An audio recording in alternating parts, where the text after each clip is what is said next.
About 9 months ago, I came across a good deal on this 2008 Lexus LS460. And despite the fact that people love to hate on it online, they say it's actually the worst Lexus ever made. It's really unreliable. You should get its predecessor, the LS430. I decided to give it a shot, and I want to let y'all know how that's gone. So here it is. Like I said, it's a 2008 Lexus LS460. I paid $9,500 for the vehicle. It had about 128,000 miles on it, and now I'm at 142. It is without a doubt the nicest car that I will probably ever own. I think the front of the car is a bit understated, especially compared to the LS430 and then the LS500 that came after it. But I think the rear taillights are absolutely beautiful. It's got a really high quality interior, lots of nice wood and leather. I'm sure you guys already know that, but I want to go into what my experience has been owning this vehicle from a reliability standpoint. So since buying the car, I've put about $4,000 into two major repairs, which seems crazy, but let me explain. So the first one, the oxygen sensor and the fuel injector both went bad around the same time. So that was about a $3,000 repair for parts and labor. But since then, the car has been running perfectly smooth. I haven't had any problems with it. I still get about almost 30 mpg on the highway, which I think is incredible for a car of this size with a V8. Additionally, the little plastic pieces that connect at the bottom of the window for the window to be on its little track, both dry rotted. So those had to be replaced along with the entire window, which was another $1,000. Lounging in the back seat right now.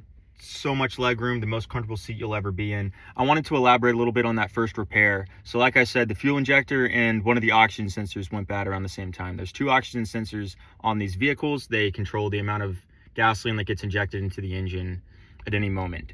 So they needed to replace both of those parts, and unfortunately they couldn't actually get the oxygen sensor off of its housing because the housing had somehow welded itself onto the frame from the heating and cooling of the engine over years and years.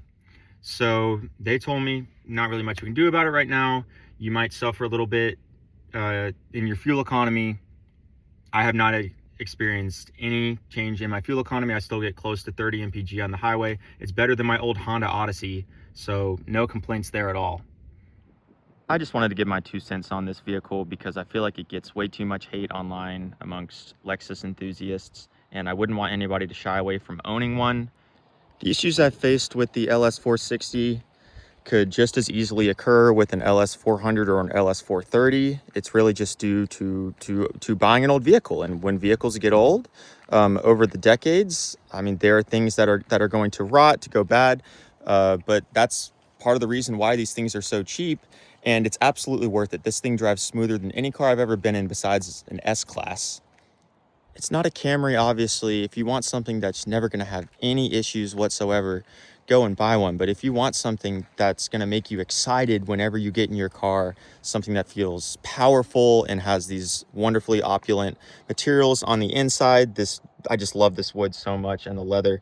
You can't go wrong with it with an LS460. And if you're considering a cheap luxury car, especially a LS430, there's no reason you shouldn't also consider a 460. I love 2000s luxury sedans. I hope to own more in the future and find out what is the absolute best old luxury sedan to own on a budget. One other thing I want to mention is the fact that I've done all the repairs for this LS460 at a Lexus dealership, meaning that they're ordering OEM parts and they're charging a ton in labor. If you know of a good local mechanic, you know how to work on these things yourself, your cost of ownership is going to be way less than what I've experienced, and it's an even better reason to own an old luxury sedan. Peace.